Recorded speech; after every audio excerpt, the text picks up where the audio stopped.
고생과 안녕하세요. 코인생존기의 김PT입니다. 벌써 어느덧 일요일 오후 다들 이번 주도 너무 고생 많으셨고 다음 주에 무슨 일이 있을지 한번 간략하게 체크하고 넘어가는 시간 돼보도록 하겠습니다. 그럼 오늘도 코인생존기 출발합니다.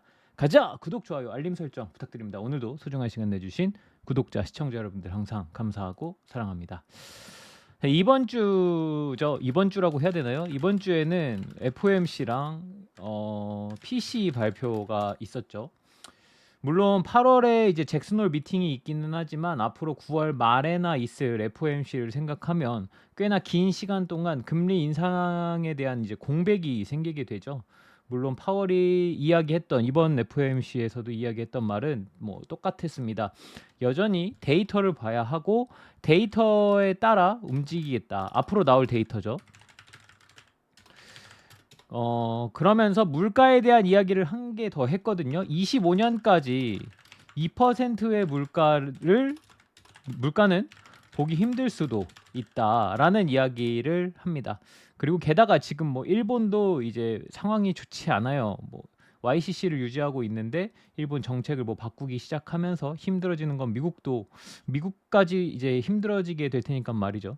9월에 금리 인상에 관련된 정보들은 뭐 여기저기 뭐 예측치는 많지만 아직 반반인 것 같죠. 뭐 시장 참여자들은 이제 여기에서 그만 멈춘다라는 거를 바라는 것 같기는 한데 조금 더 봐야 될 것 같아요, 사실.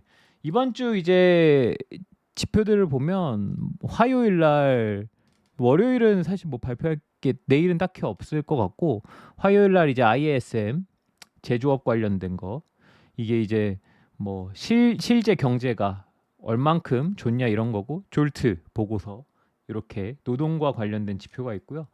근데 이 이후로도 계속 노동과 관련된 지표를 좀 봐야 될 것 같아요. 뭐 이거 비농업 부문 고용 지수도 그렇고 계속 뭐 실업 청구 수당 건수도 그렇고 계속 고용에 대한 이야기, 임금에 대한 이야기만 있거든요. 근데 이제 계속 이야기를 하지만 임금이 죽지는 쉽지 않을 거라고 생각합니다. 낮은 실업률조차도 단기간에는 해결되지 않을 거라고 생각하고요.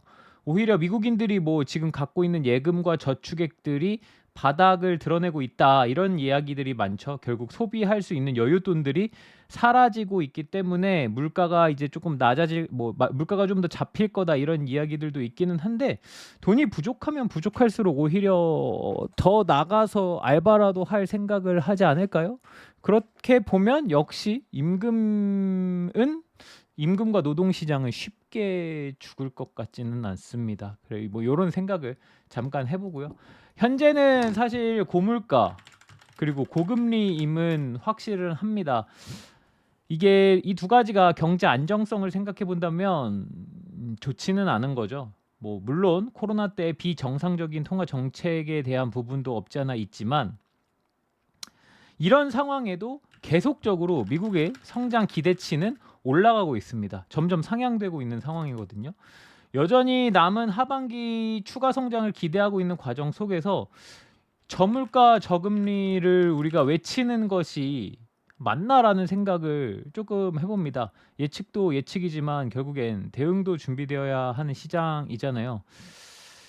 네, 미국은 계속 성장을 하는데 물가는 내려가고 금리도 내려간다? 이거는 사실 좀 뭐하고 그래도 얘기 드리지만 계속 이야기하고 있는 거지만 지금 물가와 지금 금리가 정상적인 건 아니에요. 하지만 이거보다 조금만 내려가면 어느 정도 선에서 타협을 할 수 있다는 거죠. 예전처럼 저물가 저금리를 바라보는 것보단 적당치에서 타협을 하는 게 베스트가 아닐까라는 생각을 합니다.